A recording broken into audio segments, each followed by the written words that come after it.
Hey everyone, this is National Master David Bennett with Chess on the Brain. So I want to show you a real gem today by Bobby Fischer in one of his games against Boris Spassky in their famous 1972 World Championship match.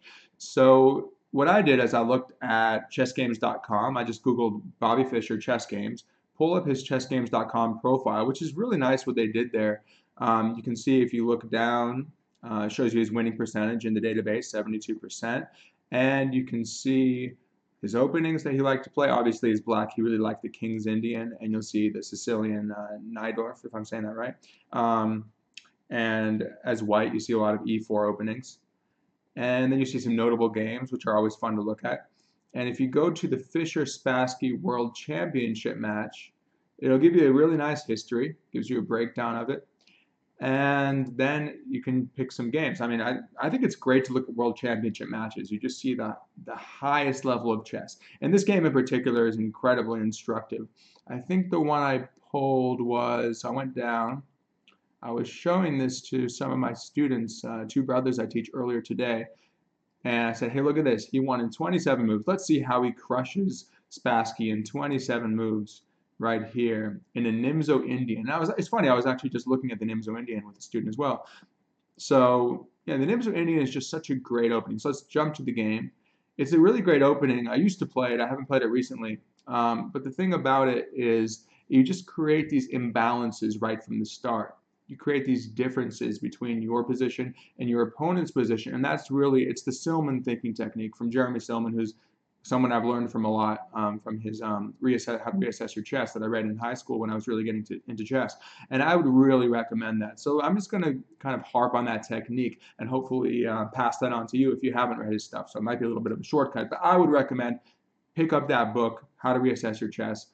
Read that. At least read a good chunk of it. A lot of good concepts in there about coming up with a dream position based on the demands of the position, based on those imbalances, the differences. So you'll see right here, we have Spassky is white against Fischer, so we'll look at it from Fischer's perspective. And let's make sure we're good on the screen. Okay, so we have d4, knight f6, so we get the Indian defenses after this, c4. And just to break it down, well, see, obviously white can't go e4 since he loses a pawn. So white says, all right, I'll take the next best thing to the center. I'll take the c pawn, move it here.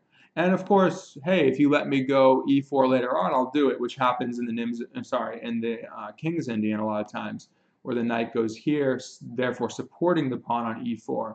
And then white will build up this pawn center without black taking it. Of course, black will strike back in typical hyper-modern opening style, the hyper-modern style of letting, say, like in the Matrix, like Morpheus saying, come here, and then striking like a snake once you have the chance. So c4 happens. Now in the Nimzo-Indian, which Nimzovich invented, you have e6, early 1900s. So it's been around for over 100 years. Knight c3. Now this invites the Nimzo-Indian. You can also go knight to f3, and then b6, that's the Queen's Indian, where we saw in the Alpha Zero match against Stockfish, the computer that you have here. Actually, I'll take off that now. I don't like using that analysis too much. We're just going to talk about it without worrying about computer evaluations. We're talking about human qualitative evaluations. That's what I'm all about. Hey, I mean, I'll use it. I'll use it when the opportunity arises. But for now, let's just talk about human ideas.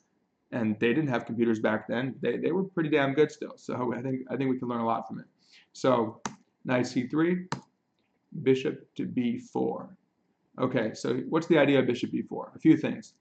First of all, you pin the knight, can't move, means that white can't so easily play e4 because the knight would just capture it, and this knight is ineffective. It's been nullified, essentially, can't do anything.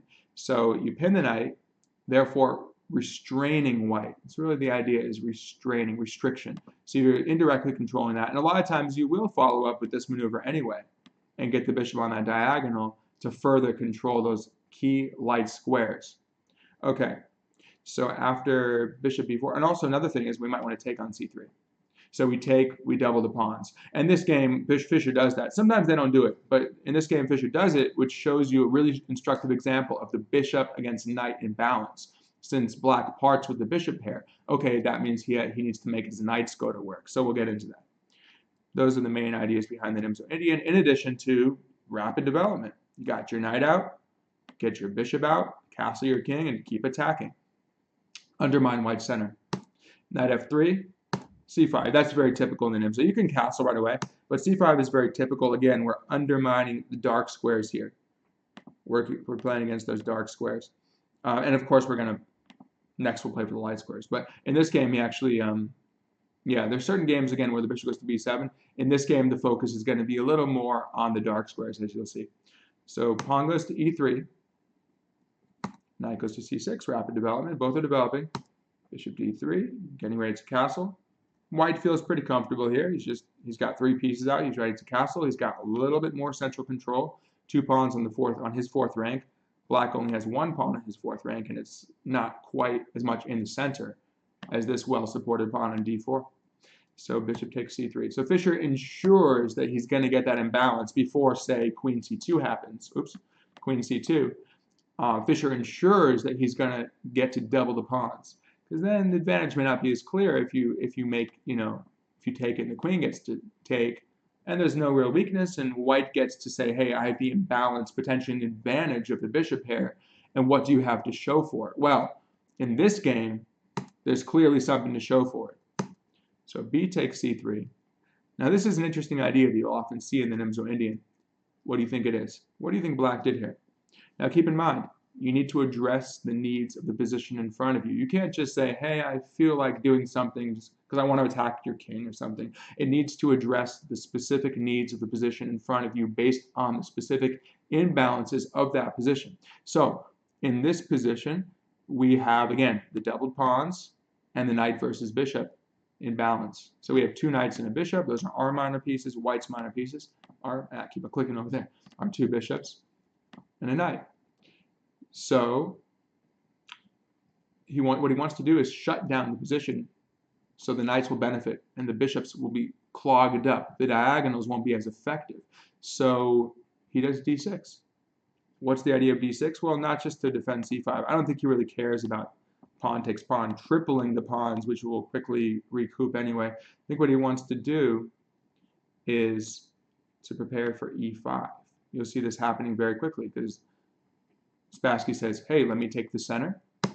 And if you give me the chance, what do you think Spassky's going to do? He said, I'm going to ram forward, create that nice pawn on e5, not just that, to attack your knight, kick him back, make you very uncomfortable on the king side, but also unleashing those monster bishops against your king side. Not pleasant to face. So e5. That's the key idea. And now you see the rigidity. It's very important. I like to talk a lot about pawn structure. There's a great book by Soltis called Pawn Structured Chess, which I highly recommend. Pawns are the soul of chess, as Philidor said. Pawns are the soul of chess. Don't forget it. So every detail matters. You'll see that even in the Blitz games, on the Chess 960 games I was playing yesterday, like the smallest detail in a doubled pawn or something dictates everything. So here, what do we have based on the doubled pawns? Well, you see this rigidity. It's really hard for white to accomplish much. Notice if this pawn were here, white would be far more fluid. It could play like a3 and prepare b4 and tear open lines much more. But notice that it's clogging things up. Your bishop is never really going to be able to activate on b2. It'll be biting on granite. If you go to a3, you're biting on granite too, especially after b6. So where does the bishop go? I mean, Fischer ends up playing h6, I think, and restricting it further. So it just goes on e3, but kind of looking in the center, but doesn't really fit in with a consistent plan. So after e5, Spassky goes d5, and Fischer probably said, thank you very much. You just did what I wanted you to do. Okay, sure, you gained space, but it's a little less relevant here because it's locked up. It's a locked up position, and the knights are really, it favors the knights here to have the closed position. Again, look at this guy. We call him a tall pawn. He's nothing but a tall pawn. He's worse than a pawn. He can't even push like that. He can't capture anything. He's just stuck defending his own sad pawns. And, well, maybe at some point we can attack it. Maybe b6, bishop a6 if you feel like moving your knight to a5. In some lines, you even get queen d7 to a4. And look at all these pieces aiming straight at the pawn target on c4. So you can kind of, that'll be your dream position. You might sort of experiment with that idea in your mind. Say, hey, what if I shift these things around? You kind of are doing puzzles in your head during the game. That's sort of part of calculation, but it's not just calculation. It's, as Stillman would say, it's coming up with a dream position. Only after that do you actually calculate. First, it's the art of, imagining the position you want to achieve. So you say to yourself, does knight a5 work? Well, Fischer had a different idea in mind. Sure, that's one plan. I've seen that done successfully. But in this case, he says knight e7 to g6, maybe then to f4. Kind of like you'll see in the Roy Lopez, where white usually tries to get here. Hey, black will do it too. But because we have that pawn, again, we're playing a dark squared game, since especially once we commit those pawns there. Forcing white's pawns to be on light squares blocking his own bishop. Again, those pawns are just, can't stress it enough, how important, how critical they are. So knight goes to e7, knight goes to h4. Okay. So now is where Fischer plays h6. He says, all right, you want to come into f5? I guess I'll chop it off. Shouldn't be a huge deal. But he's also stopping any bishop g5 nonsense. So Spassky says, all right, I got to make something happen. Look, I'm the one with the bishop pair. Let's look at Spassky. So if you're Spassky, say, hey, I'm the one with the bishop. And some people actually literally go around their opponent's board and look at it from their side. I don't do that, but just try to see things holistically from both sides all the time. Very important to moving up into chess mastery. Knights. So he says, yeah, I want to open up things for my bishops. Look at these guys. They need activity, but they don't have any right now. Maybe this was a move of frustration, but Spassky said, I got to do something. I'm getting outplayed here. Fischer is molding the position in his favor to meet his unique imbalances, and Spassky is falling behind. America is winning the battle. Spassky, representing the Soviet Union, is not happy in this position. So let's go back. And after h6, f4. Okay, this is a really interesting move that Fischer makes here.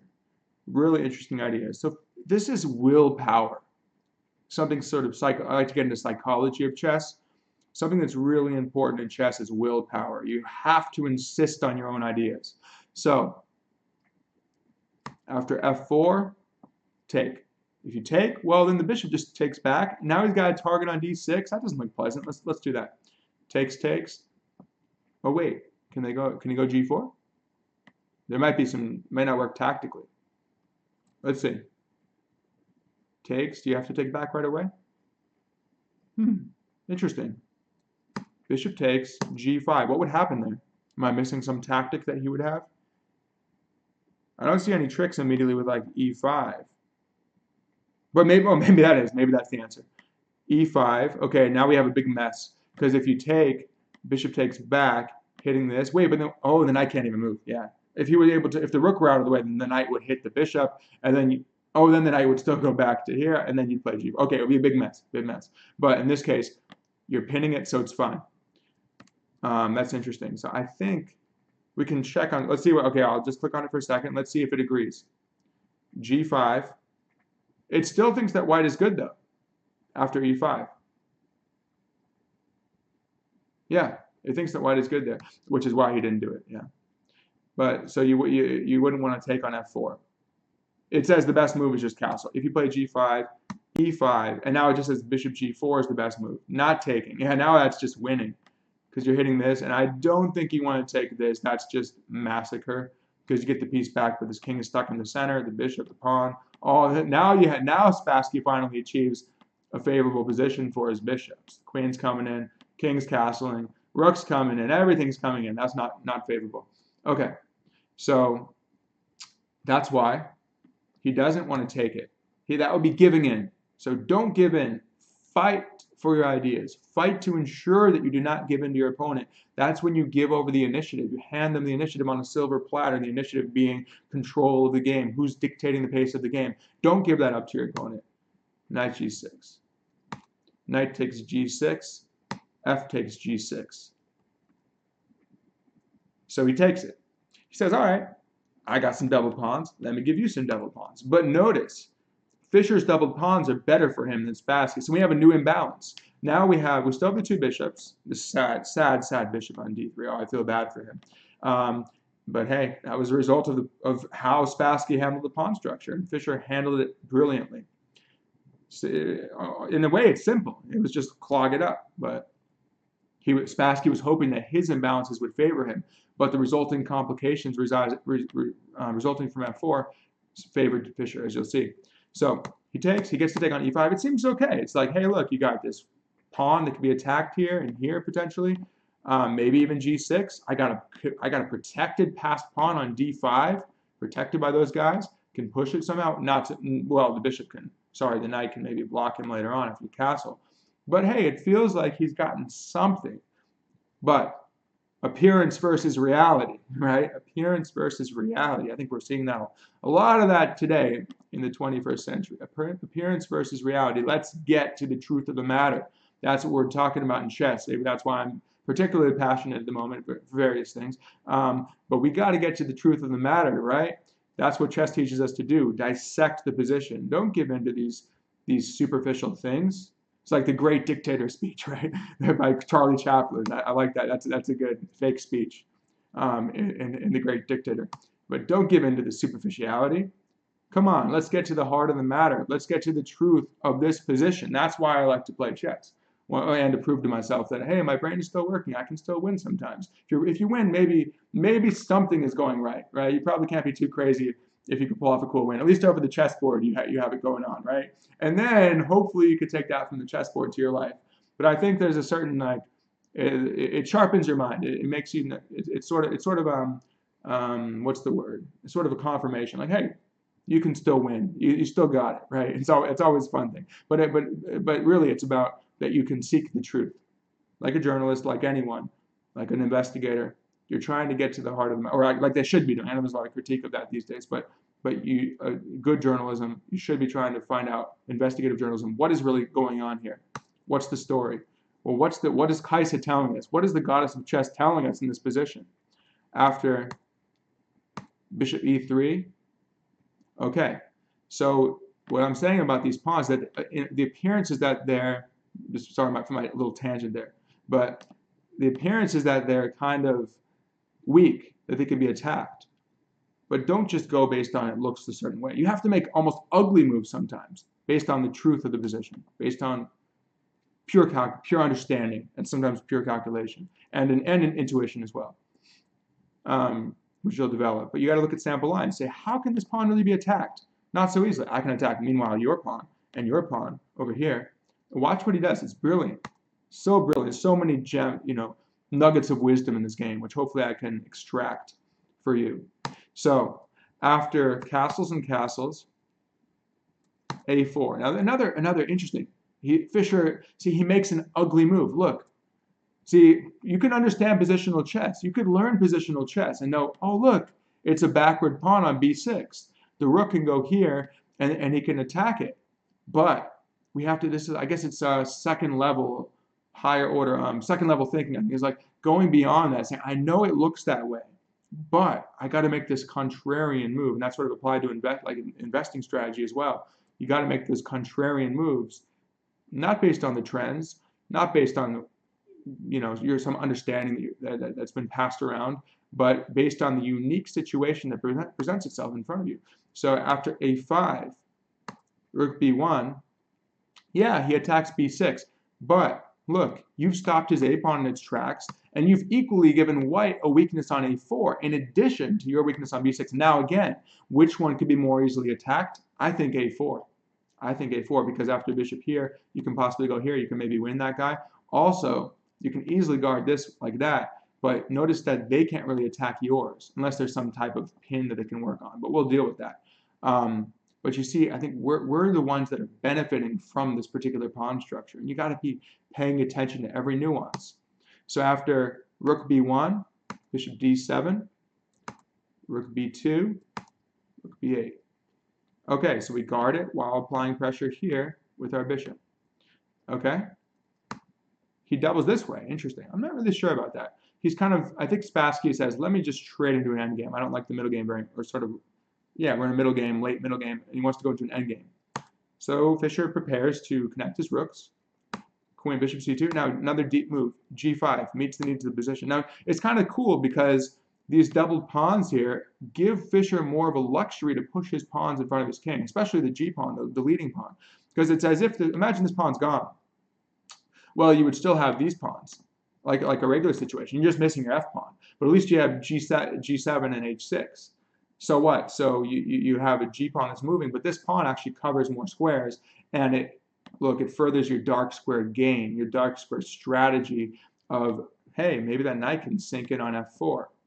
So that's precisely what he plans for. And again, just kind of restricting his opponent, shutting down both bishops. This bishop is shut down by white's own pawn. This bishop is shut down by black's pawn. So it's looking good for Fischer here. I'm sensing an advantage. Let's just for out of curiosity. Oh, it's already going. So you can already see I didn't realize it was going, but stock Fischer over here says minus 0.4. So its evaluation, and it's pretty good with positional evaluation. Traditionally, computers haven't been. They've been more materialistic.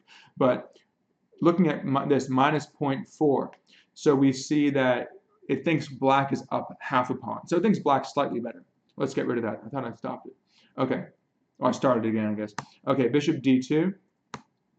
So he just shuffles back. I'm not sure exactly why. Now queen e8. This is a good move. So he's putting each piece on its most appropriate place. Now I can go to g6 potentially. Look at that. Hitting the target. There we go. Target awareness. Know where the target is and hit it. Bishop goes back to e1. Queen goes to g6. Let's move along. Hit that pawn. I don't know if we're actually threatening to win it immediately because we'll walk into a pin. But hey, pressure for pressure's sake. I like this pressurizing the pieces. I mean, Version Kobe and Grandmaster I learned with him when I was growing up in high school and during my gap year. So Kobe would say this pressure, pressurizing the pieces. Got to put pressure on those pieces. Just long-term pressure. So after queen g6, queen d3, knight h5. Now look where he's going. There we go. We got that path to f4, the promised land for our knight. Provoking something like g3, well, that allows our bishop to infiltrate, which would then help us to secure control of the f-file by kicking the rook away. Oh, well, yeah, it would be problematic. It would be problematic for the rook on f1, not to mention the light squares with the bishop infiltrating. So rook takes. He says, okay, let's trade down. So now we're in kind of, I would consider this an early endgame. Yeah, we still have queens on the board, but we're like in that transition between late middle game, early endgame. We're basically entering an endgame now with queens, especially if you have like queen and a knight versus queen versus bishop, but it's still basically entering an endgame. Very, very complex one. But notice, we're sort of boiling the position down to its constituent parts, and we see the superiority of our knight over the bishop. So look at the counterparts. We have bishop for bishop. Which one's better? I'll let you figure that out. And we have a knight against bishop. Which one's better? I'd say the knight can become more active. Again, this guy can't really get in the game. So we're seeing minor piece superiority, which is an important advantage. King placement, as we'll see, white's king may have a target, may have a focal point that black can attack. This king can actually huddle away really nicely. So I'd say this additional pawn secures black's king better than white's king that is secured. Also, if the king ever moves, he's got to worry about back rank mate stuff. So yeah, this king security is a little bit of an issue for white, and also pawn structure. We got some target pawns. Every pawn. Okay, black's pawns, yeah, b6, easily guarded, and maybe e5. But again, how are you going to gang up on it? Not that easy. Especially, like, let's say you want this, but we can always block it. We can take it, or we can just block it. So I'm not seeing anything there. And then we'll just have good bishop versus bad bishop, and that's uncomfortable. Maybe a draw, but certainly the winning chances reside with black there. So after king takes f8, bishop goes back, hits the knight, say, no thanks, you're not going to trade that sad bishop for my knight. Come into f4, hit the queen. Queen goes to c2. And now we already, oh no, I hope you can't. Can we hide it? Can we hide it? No, can't hide it. Okay, you can already see the solution. I was going to say try and find it, but I can't go anywhere. Oh, see, I could have done it there. It wasn't moving. Okay, hopefully you didn't see it yet. Just pretend like you didn't see what the move was, if you did. Okay, so if you're black to play here, how do you crush your opponent here? How do you crush Boris Spassky here and move toward the world championship title? So again, weakness, target awareness. Think about those targets. How are you going to exploit them? You see the targets. You see e4 and a4 in particular are currently under attack. But What do you do with it? Well, now we have to look at forcing moves. There are no checks worth looking at here. I don't think this is going to lead. For most forcing moves are checks or checkmates, obviously, but capture checks and checks. Those don't look promising. Captures. This doesn't look like it quite works here because you lose your queen, and I don't see any checkmate for that or anything good. But there's another capture. What about this? So then we would have to, go delve into the line. You say, hey, I just lose my bishop. All right, let's look at it. If you take here, try to imagine the queen taking back. Now what do you have? Okay, you get a second pawn for the bishop. Your king is still safe. The queen can't really get your king from there. So try to imagine that position. You have to visualize it. Work on the visualization. So envision the queen is here. Bishop's gone. Your bishop on d7 is gone. Your queen came here. What do you achieve by doing that? What are you looking at? See? You're looking at e1 and g2. Funny enough, there's zero defense. There's absolutely nothing to do about it. Let's play it out. Takes. Now, if he doesn't take, well, then he's just dropping 2 pawns. You take him. Okay. So you've decoyed the queen, and you picked up a second pawn. Easy win. Not to mention the superiority of queen, generally queen and knight versus queen and bishop pair. Since the knight and queen complement each other, each one doing what the other can't do. So after queen takes e4, well, what are we doing? We're hitting g2 also. And c4. Yeah, it's awful. It's very embarrassing to be in that position with the white pieces in a world championship game. Not a fun game to be in. But yeah, hey, you got to hand it to him. Say, this guy is amazing. Fischer was just amazing. Spassky, I think he knew that. He may be defeated. So queen c1, once Fischer overcame, like in pawn sacrifice, once he overcame some initial psychological barriers that Fischer had, he figured it out, and I guess he pulled it together enough to be able to, worked on his nerves and was able to play his game. So after bishop takes d1, queen takes d1. Now you take here. Oh, sorry, that's the sideline I gave, right? Yeah, I think he resigned there. Yeah, he just resigned because after queen I showed you if he takes what happens, and if queen takes, after queen takes here, so now we have that double attack, and I don't think there's any way to even stop mate here because you're threatening mate in 1, and if you try to like bring your queen back here, then you just checkmate here. So you have simultaneously a back rank checkmate and a g2 checkmate. So if he goes somewhere to stop that one, well, then you're getting checkmate on g2, protected by the knight. So he has it both ways, which is why Spassky didn't bother playing on. That's a shocker. That's what we call shots. Beautiful shot. Bishop takes a4. It's a really nice game by Fischer.